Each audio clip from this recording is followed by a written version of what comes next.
Hi everyone, today we will show you how to copy your photos from Google Photos to a pen drive. This is a great way to back up your memories or transfer your pictures to another device. We will walk you through each step so you can download and save your photos easily. Let's get started. On your Google Photos dashboard, if you want to transfer photos to your pen drive or USB drive, go to the photos you want to download. Let's use these example albums. Here, we have one photo. You just need to click the three dots, or click on the picture itself. Once you click the picture, highlight it, and then click the three dots and choose Download.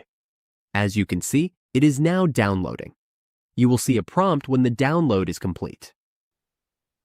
Once it's done, go to your Downloads folder. Here, we can see the picture has already been downloaded.